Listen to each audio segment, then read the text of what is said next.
മലപ്പുറം ചങ്ങരംകുളം ചിയ്യാനൂരിൽ കടയ്ക്ക് മുൻപിൽ നിർത്തിയിട്ട പൾസർ ബൈക്ക് മോഷ്ടിച്ച് കടത്തിയ യുവാവിനെ പോലീസ് പിടികൂടി. പൊന്നാനി സ്വദേശി നാലകത്ത് ഷാഫിയാണ് ചങ്ങരംകുളം പോലീസിന്റെ പിടിയിലായത്.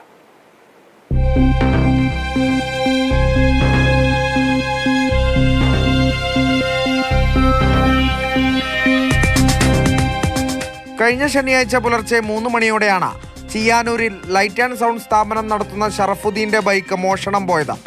ബൈക്ക് മോഷ്ടിച്ചു കൊണ്ടുപോകുന്ന ദൃശ്യങ്ങൾ സഹിതം ചങ്ങരംകുളം പോലീസിന് പരാതി നൽകുകയും ചെയ്തു.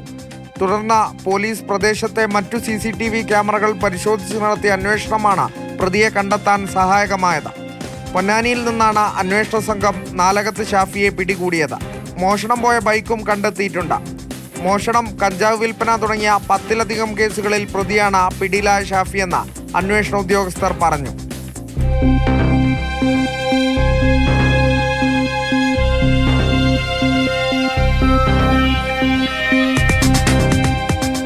മാതൃഭൂമി ന്യൂസ്, മലപ്പുറം.